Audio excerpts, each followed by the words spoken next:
Kliplardagi obrazlari bilan elga tanilgan o'zbek kinosi yulduzlari. Kanalimizni birinchi marta ko'rib turgan bo'lsangiz obuna bo'lishni va video ostiga like bosishni unutmang. Hozirgi kunda o'zbek kinosida o'z o'rniga ega aktyor va aktrisalarning ko'pchiligi bosh qahramon obraziga taklif etilishidan avval kichik rolik va kliplarda suratga tushgan.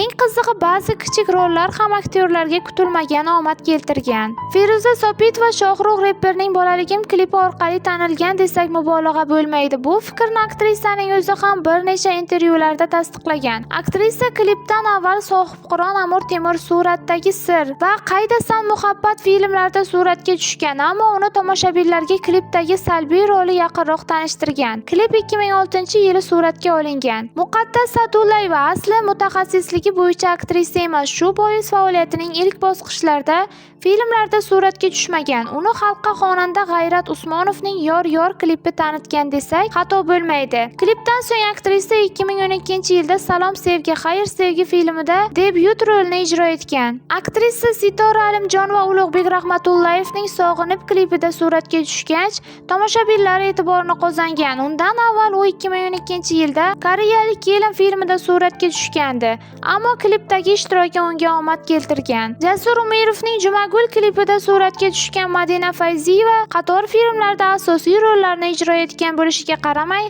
hamon uni tomoshabinlar Jumagul deb bilishadi. Klipdagi ishtiroki unga ancha omadli kelgan va xalq orasida Jumagul nomi bilan tanilgan. Sug'diyon Azimova 2011-yil suratga olingan Enagalar filmida suratga tushgan.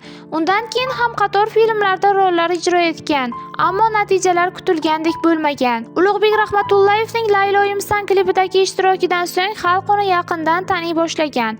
Albatta bunga qo'shiqning xalq orasida mashhurlikka erishgani ham sabab bo'lgan. Aktrisa Shahlo Temirova teatr va kino aktrisasi bo'lsa-da, uni xalqqa tanitgan xonanda Bunyodbek Saidovning Aldoqchi klipidagi ishtiroki bo'lgan. Mazkur qo'shiq ommalashgani va aktrisaning klipdagi professional ijrosi klipning xalq e'tiboriga tushishiga sabab bo'lgan. Keyingi paytlarda tarixiy filmlarda asosiy rollarni ijro etayotgan aktrisa Rayhon Asadova ham ilk rollarni kliplarda ijro etgan. U Sardor Toirovning Hasrat, Sevmasam va Baxtingni top kliplaridagi rollari bilan tomoshabinlar e'tiboriga tushgan. Aktyor Yigitali Mamajonov filmlarda suratga tushishdan avval kaskadyor sifatida faoliyat yuritgan. Yigitalini Lolaning Jonim sog'indim klipidagi obrazi elga tanitgan. Keyinchalik Lola sog'indim deb nomlangan klipni ham suratga oldirgan. Undan so'ng Yigitali Yozsiz yil va Onaginamning orzusi filmlariga taklif etilgan. Aktrisa Yulduz Rajabova ilk rolini 2013-yilda Xazon filmida ijro etgan. Talaba qizning natijalari u qadar yomon bo'lmagan, ammo kliplardagi ishtiroki uni xalqqa yanada yaqindan tanitgan. U 2013-yilda Ulug'bek Rahmatullayevning Omadim kelmadi qo'shig'iga ishlangan klipda suratga tushgan. Klip tomoshabinlar tomonidan iliq qarshi olingan va aktrisaga omad keltirgan. Undan so'ng Sayyora Qoziyevaning Yomg'irlar, Sardor Mamadaliyevning Dil yarasi, Mahmud Namozovning Ko'zi afsonasi va Sardor Rahimxonning Bibixonim klipidagi ishtiroki ham yulduzning xalq orasida tanilishiga o'z hissasini qo'shgan. Agarda sizga mashhurlar hayoti qiziq bo'lsa, bizni kuzatishda davom eting.